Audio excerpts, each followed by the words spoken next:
Hello, every day. So, my topic for this week is an umbrella review of international evidence for the effectiveness of school based physical activity intervention. My research phase was combined physical activity measures in youth. The area is youth physical activity in a school setting. The major affiliations for the authors were the Department of Physical Therapy, College of Applied Medical Science, and the strength of the journal, it was in +1 and the impact factor was 3.7. Okay. Okay, so a little introduction about this umbrella review. Physical inactivity in youth is a global health concern around the world, likely due to obesity of the youth, poor fitness, and chronic diseases risk. Schools are a key setting component for interventions since the children spend so much time of their day in there. Evidence on the effectiveness of school based physical activity programs has been growing, but findings are scattered across multiple systematic reviews, and with this one, they're just trying to put them all together. The main purpose of this umbrella review was to synthesize evidence from existing systematic reviews and meta analysis on the effectiveness of school based physical activity intervention for children and adolescents between the ages of 6 and 18. You'll see later that the results have two age groups to identify which types of interventions are most common or most effective in increasing physical activity and improving the health outcomes of these children. The methods, so they started searching in the databases PubMed, Scopes, and CINAHL during December 2017 and January 2024. The inclusion criteria was systematic reviews and meta-analysis of school-based interventions between the age of 6 to 18 years old. And after doing all this prisma, they ended up with 23 reviews, including 15 systematic reviews and 8 meta-analysis. They did follow the Prisma guidelines, as you can see in this picture next to it. They also used the PICO framework. So the population that they studied were school children's, and the ages were between 6 and 18 years old, sorry. Interventions were school-based physical activity as either a primary intervention or as a component of multi-behavioral intervention. The comparison, no intervention or usual school provision of physical activity, and it was the comparison of two or more interventions. That was multiple physical activity. The outcomes is that the primary outcome is a self-reported or objectively measured change in physical activity levels, and a secondary outcome that includes changes in their BMI, or also known as body mass index. The results. Okay, so for the results, we have that they did these characteristics of included reviews. I got this from their article. It's a very long table and I summarized everything. These are all the articles that they used. I summarized it and put it in a smaller table that I'll explain in a second. And they also did a quality assessment by the AMSTAR, and that was the results that they obtained. But also I summarized all that and I put it in this small table, right? So the main points here are that for the effectiveness of the intervention, school-based physical activity intervention generally increased physical activity levels in children and adolescents. The interventions that are multi-component, so more than one thing, curriculum plus school environment, plus family community involvement, or things like that, are more effective than single component programs. Also, the impact of the health components. So, improvements were seen not only in physical activity, but also in cardiovascular fitness, muscular strength, BMI, so weight outcomes, and in some cases, they also have psychosocial benefits, motivation, willing to do things, and things like that. So for population differences, intervention effectiveness was different between age, gender, and also socioeconomic status. Younger children and boys often show a greater increase in activity levels than the older children and the girls. For the duration, most interventions were more short term or medium term, not that many were long term, and evidence on long-term sustainability and effects were limited. So that's something that you'll see at the end. The author considered that that's something that is needed in the future. The barriers were that the effective interventions often normally included structured programs, teacher training, and family engagement. And challenges included that some schools or some places had limited resources.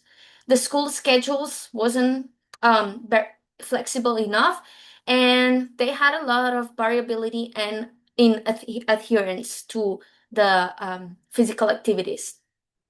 Finally, the meta-analysis findings. I couldn't find the picture of the forest plot, but the meta-analysis, the effect size across all the meta-analysis were normally small to moderate, indicating that while the interventions are beneficial, changes in physical activity are often modest.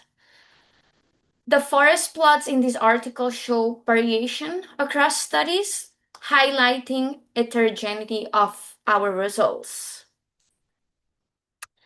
This is another picture of the assessment that they did by the AMSTAR with the different articles that they used, the 23 articles. And also we can see that the final rate, if it was high, low, or moderate, based on their findings.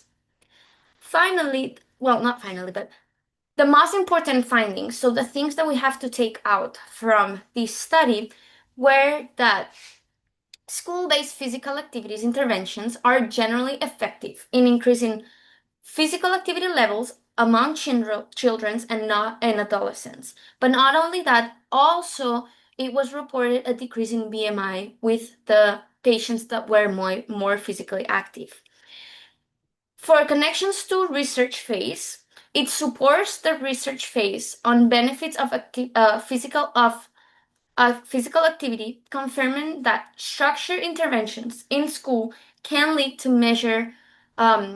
measurable health benefits, such as the cardiovascular endurance, the VMI, the socializing between the kids.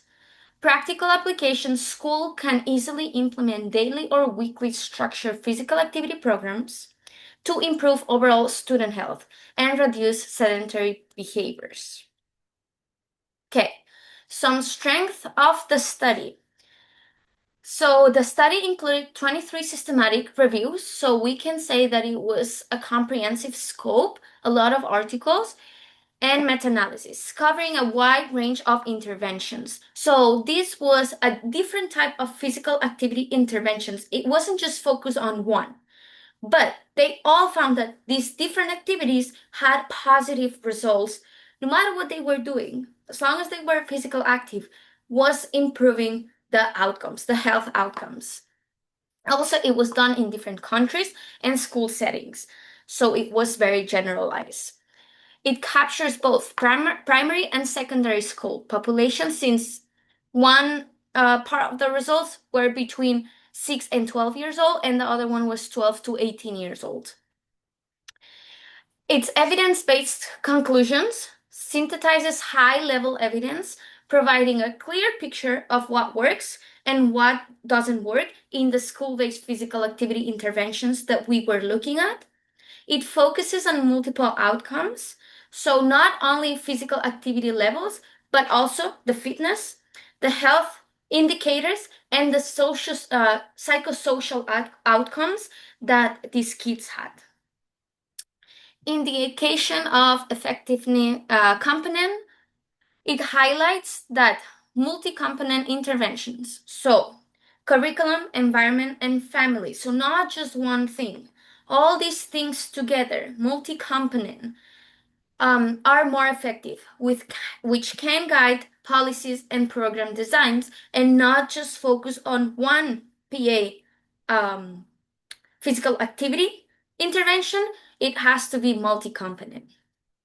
Clear reporting and transparency. Everything was detailed in their methods for the inclusion and exclusion criteria, making the study very reproducible and reliable. Some weaknesses on the other side is the how heterogenic the study was, because it included reviews. So the method said that there was a big variation between the reviews, the outcome measures, and the populations, which makes it a little hard for generalize our results. Also, there was limited long-term data.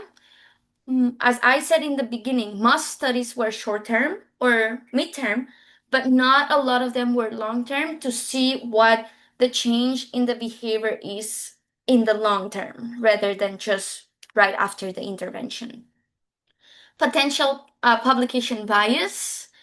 This was a big thing. Positive findings may be overrepresented in reviews, with null results were less likely to be published. So when you find something that it's not beneficial, is a little less likely to be published. That's why maybe we only found the one that were beneficial. Lack of individual level analysis, because it was an umbrella review. The study relies on all the data from all the other reviews put together, so limiting the detailed insight in the individual participants' outcome. So each of the participants in each study that they had. And finally, the variability and intervention reporting. There was differences in how interventions were described, the duration, the intensity, the adherence. So that made it a little hard to be replicated for the future. So that was only in some of the studies that had that low validity. For future studies, what we got from this umbrella review is that we need more long-term interventions, right? Also, we need more programs that are tailored by age, gender, and the context of the school or what it happens. And we need to standardize the methods for a better comparison between the different interventions. As a personal take, it's important that we track the sustainability of behavior change of our patients. We ensure the interventions for all the student groups, right? And finally, we focus on practical and scalable programs with real world impact, some things that we can actually implement in school. If schools don't have a lot of time, flexible schedules, we need to make practical interventions that we can apply to these schools, and they can still do or be physically active during the school time without affecting the school schedule too much. Thank you.